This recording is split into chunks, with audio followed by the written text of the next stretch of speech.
betul lah. Doktor-doktor yang kecam I guna fake account, you makan cili you terasa pedas. Itu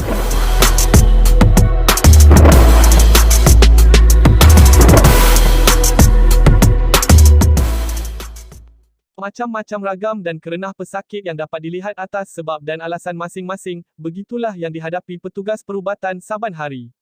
Ingatkan hanya kisah segelintir pekerja dengan temberang mereka untuk mendapatkan cuti sakit, rupa-rupanya ada hal lain yang kita sendiri tidak tahu. Itu adalah daripada sisi pesakit yang kita tahu. Namun bagaimana pula kisahnya daripada sisi seorang doktor? Wanita ini berkongsi luahannya sewaktu beliau pergi mendapatkan rawatan daripada klinik kerajaan. Pandangannya dipersetujui warganet dan tidak kurang juga ramai pihak doktor yang terkoyak. Beliau berkongsi video melalui akaun TikTok Sri Idrina. Dengarkan. I rasa kan klinik kesihatan dekat Malaysia ni kena tukar semua doktor dia. Sebab semua doktor dia kalau kita jumpa, dia akan rasa macam kita datang semata-mata nak MC. Tak. Hey, excuse me doktor, ada orang yang kerja freelance yang dia kerja, dia tak kerja sudah. Saya tak perlukan MC awak, tapi bila saya cakap sakit bahu dah lama, dah berbulan-bulan and then urat I macam tersimpul or something, lepas tu you cakap apa? Oh, muscle pain kot. Dah lah guna perkataan KOT kot. Tapi kau doktor, lepas kau tak nak layan aku sebab aku cakap aku sakit. And then awak bagi apa ni? Ibuprofen dengan baclofen. Baclofen ni dia tulis apa? Sakit otot. I cakap I sakit urat-urat I simpul. Otot dengan urat I tak tahulah ada persamaan ke tak. Tapi bila I makan ubat tu, mata I tiba-tiba bengkak. This is what happen if you tak nak ambil tahu betul-betul sakit pesakit you. Apa yang pesakit you sakit. You duduk sana, gaji dapat bulan-bulan and then you just goyang kaki je pun. Kalau you kena bagi ubat paling mahal dekat klinik kesihatan tu pun bukan guna duit you. Kenapa suka ambil mudah? Lepas tu sekarang ni bahu saya dengan tengkuk saya macam ni je lah. Sakit je. Lepas tu tangan pun macam tersimpul-simpul lagi. Urat tu tak boleh nak ni. Rasa nak marah. Tapi kena sabar.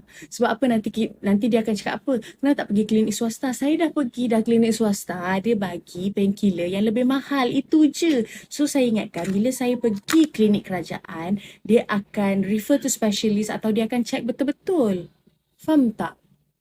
Tak ada siapa pun hadap MC kau tu klinik kesihatan. Tak ada siapa pun. Tolonglah sesiapa yang kerja dekat klinik kesihatan, tolonglah cakap dekat doktor-doktor yang ada kat situ, yang duduk sahaja, tolonglah. Bukan susah pun nak bagi ubat betul, bukan susah pun nak check pesakit tu. Awak suka ke kalau anak-anak awak ke mak awak ke pergi lepas tu doktor tu check ala kadar je? Tahu-tahu esok meninggal. Suka macam tu? Tak suka kan? Check lah betul-betul. Saya tak hadap lah dengan MC kerajaan. Tolonglah. Tolonglah, please lah. MC awak yang paper warna apa tu, brown tu. Saya tak perlukan MC. Saya just perlukan perhatian yang lebih sikit pasal shoulder dan tengkuk saya sebab saya nak tidur dengan lena. Klinik kerajaan, tolonglah. Klinik kesihatan kerajaan, tolonglah. I don't understand why. Doktor-doktor kat sana semua macam, sekarang ni dah bengkak sebelah ni nak buat apa? Nak pergi lagi klinik kesihatan, lepas tu bengkak sebelah ni pula, lepas tu bengkak kat hidung, bengkak satu muka pula. Memang tak lah cerita dia kan. I just don't know lah. I tak pernah meroyan like this. Okay, nampak gayanya ramai yang ada same experience dan ramai juga yang setuju, ramai juga yang tak setuju pasal video semalam. Dan ramai yang marah. Ya, doktor-doktor, I faham kenapa you marah. Let me explain. Okay, I cakap tukar semua doktor dekat klinik kesihatan. So, you marah lah kan? Doktor-doktor semua rasa marah lah kan? Okay, kalau bukan semua, tukarlah yang jenis buat muka seringgit. Tahu tak muka seringgit tu apa? Okay, muka seringgit adalah bila kita masuk, ataupun dia senyum kat sini dekat kawan-kawan dia dan dia pusing. Lepas tu baru cakap sakit bahu sikit. Dia dah type. Dia tak dengar dulu. Dia tak dengar langsung. Yang okay, kalau you tengok shoulder I kan, you rasa tak sengit ke something ke? You tak rasa kan? You tak boleh tengok kan? You nampak tak? I rasa macam sini macam dah tak berfungsi sangat. I nak tunjuklah doktor tu hari tu. Sebab I nak cakap dekat bahagian belakang kepala I, kebas. Tapi tak sempat cakap sebab dia dah typing. Dia dah typing banyak kali. And dia cakap salah tidur kot. Typing and code itulah trademark doktor klinik kesihatan. Bukan semua, takut semua pula terasa lepas tu guna fake account DM saya macam-macam, kata tak mampulah, buatlah cara tak mampulah, inilah itulah. Saya terpedaya dengan kata-kata mak saya. My mum said the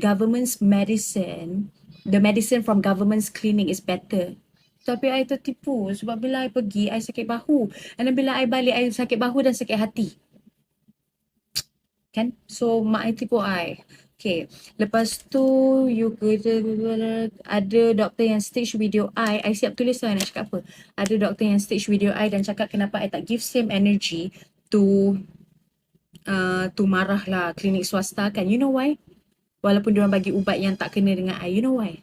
Sebab they treat me better. Treat ada dua meaning. Satu, behave and the way you react in certain way to someone. And the other one is try to cure or heal someone. If you cannot try to cure or heal me, doktor dari klinik kesihatan, at least treat me better. Dengar dulu. Saya tak marah klinik swasta sebab dia tak typing waktu saya bercakap. Dia dengar dulu. Just because I pay them more, so they listen. So I have to pay more dekat klinik kesihatan, then you will listen. Macam tu. Oh, it's so unfair. It's so unfair. It's so unfair macam tu. Okay, ini tak termasuk jerit pekik daripada nurse dekat orang-orang tua kan. I tak sebut pula pasal tu. Tapi betul lah. Doktor-doktor yang, kecam I guna fake account. You makan cili, you terasa pedas. Itu je. I pula memang suka makan pedas. So, bila you cakap I tak mampu, I okay je.